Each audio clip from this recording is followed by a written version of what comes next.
April 29, 1945. A Sunday morning, the sky was grey. The air was cold. The soldiers of the US 45th Infantry Division, the Thunderbirds, were pushing toward a large complex near Munich. They thought they were attacking a supply depot, or maybe a factory. They had no idea they were walking into the nightmare of the century. They reached a railroad track outside the complex. There was a train sitting there. 39 cattle cars, silent, motionless. The soldiers approached the train. They smelled it before they saw it. A lieutenant peeked inside one of the cars, and he screamed. Inside the train were bodies, thousands of them. Men, women, children, starved, beaten, stacked on top of each other like garbage. They had been left there to die of thirst and exposure. Some of the bodies had bite marks on them because the living had tried to eat the dead to survive. The American soldiers were veterans. They had fought in Italy. They had fought in France. They had seen friends blown apart. But they had never seen this. One soldier, a tough 19-year-old from Oklahoma, sat down in the snow and started crying uncontrollably. Another soldier vomited. But, for most of them, the sadness quickly turned to something else. Rage, a cold, shaking, murderous rage. They looked at the SS watchtowers in the distance. They tightened their grip on their rifles. And in that moment, the rules of war evaporated. The Geneva Convention didn't matter anymore. The only thing that mattered was revenge. This is the true story of the Dachau Liberation Reprisals. The day American soldiers snapped, the day they lined up the SS guards against a wall, and the day General Patton decided that sometimes murder is justice. The men of the 45th Infantry Division were not murderers. They were farm boys, factory workers, students. They were the liberators. Before April 29th, they had a reputation for being professional. They took prisoners. They treated the wounded. But Dachau changed them in an instant. Lieutenant Colonel Felix Sparks was the commander on the ground. He tried to keep control. He shouted orders, keep moving.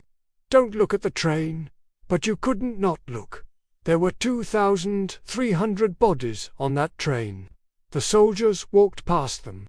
They saw the eyes of the dead staring at them. They saw the skeletons. Private John Lee later said, "We were mad. We were so mad we wanted to kill every German in the world." They reached the main gate of the camp. The SS guards were still there. The commandant Martin Weiss had fled, but he left behind a young lieutenant named Heinrich Wicker, and about 500 men. Wicker knew the war was over. He wanted to surrender. He put on his best uniform. He polished his boots. He walked out with a white flag. He expected to be treated like an officer. He expected a salute. He expected respect. He walked up to the Americans and said, "I surrender this camp to the United States Army." An American officer looked at the clean, well-fed Nazi. Then he looked at the pile of starving corpses behind him. He spit in the German's face. The surrender did not go as planned. The Americans entered the camp. Chaos broke loose. The prisoners saw the Americans. 30,000 skeletons rushed the fences. They were screaming with joy. They were crying, "Americans! Americans!" But while the prisoners cheered, the soldiers were hunting. A group of SS guards tried to surrender near a coal yard. They raised their hands. They shouted, "Hitler kaputt! Hitler is finished!" They thought this magic phrase would save them. It didn't. An American lieutenant, we believe it was Lieutenant Jack Bushyhead, a Native American officer, was watching them. He was shaking. He had just seen the crematorium. He had seen the oven still full of human ash. He looked at the SS guard standing there, healthy, arrogant. He looked at his men. He didn't give a verbal order. He just gestured with his Thompson submachine gun. "Line them up." The Germans were confused. They lined up against a brick wall. About 50 of them. They started to panic. 9-9. Geneva Convention. One shouted. An American machine gunner, nicknamed Birdeye, set up his .30 caliber machine gun on a tripod. A sound of heavy metal clicking. He looked at the lieutenant. The lieutenant nodded. A massive, sustained machine gun fire, screaming. It lasted for about 10 seconds. When the smoke cleared, the SS bars were on the ground. Most were dead. Some were twitching. The snow was black with coal dust and red with blood. Lieutenant Colonel Sparks heard the shooting. He came running. He saw his men firing into the pile of body. He pulled out his pistol and fired into the air. A sound of a pistol shot. "Stop it!" he screamed. "Stop it! What the hell are you doing?" he shouted. The gunner looked at him. His eyes were blank. He wasn't sorry. He was crying. "Colonel," he cried, "they deserved it. That wasn't the only incident. It was happening everywhere. At Tower B, the SS guards tried to surrender. They climbed down the ladder with their hands up. The American soldiers didn't wait. They shot them off the ladder. Fire, fire, fire. The bodies fell into the moat. The Americans then walked up to the edge of the moat and emptied their magazines into the water just to be sure. One GI later wrote home, "It wasn't war, it was an execution. And I didn't feel a thing. After what I saw in those boxcars, they weren't human to me anymore." But the Americans weren't the only ones killing the prisoners. The victims wanted their turn. Somehow, the prisoners got out of the barracks. They were weak. They could barely walk, but they had adrenaline. They found an SS guard hiding in a watchtower. They dragged him down. They didn't have guns. They had shovels. They had sticks. They had their bare hands. The American soldiers stood by and watched. They smoked cigarettes. An officer asked, "Should we stop them?" A sergeant replied, "No, let them finish."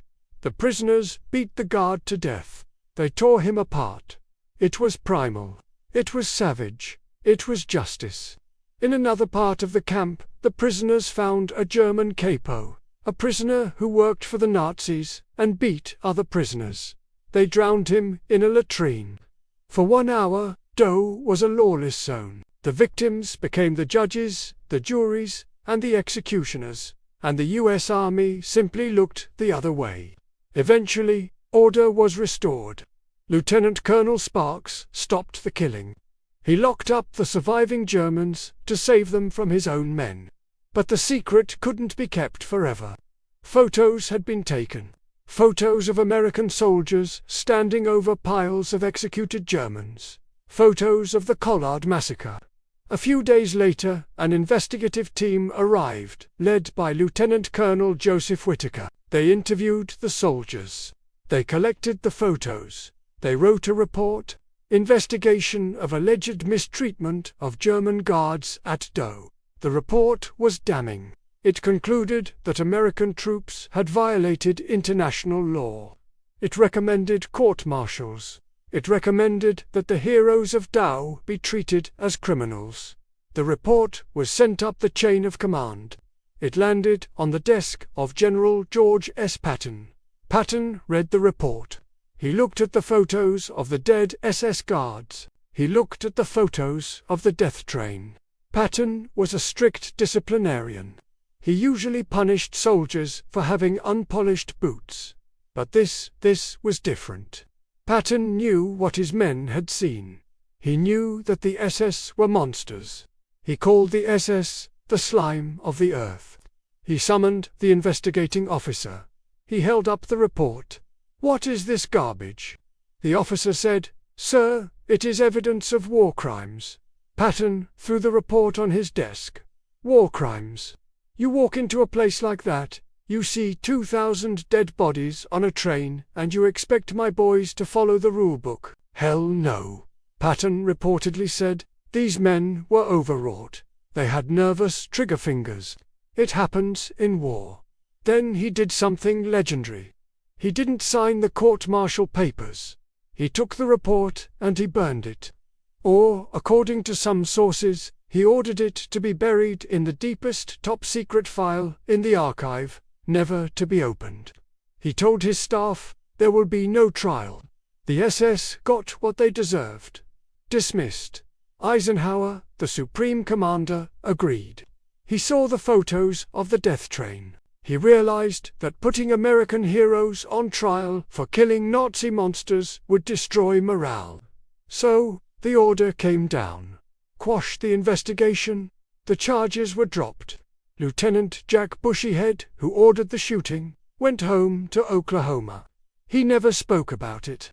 He died in 1977, a silent hero with a dark secret. The Dachau reprisals remain a controversial topic today. Neo-Nazis use it to say, "Look, the Americans were bad too."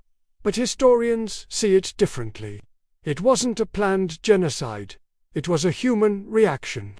It was the snap of the human mind when confronted with pure evil. When you see a child starved to death, when you see a room full of bodies, can you remain a professional soldier or do you become an avenger? The soldiers of the 45th Division made their choice. They chose vengeance, and General Patton chose to protect them. Today, at Dachau, there is a memorial. It honors the 30,000 victims of the camp. But there is no memorial for the 50 SS guards who died against the wall.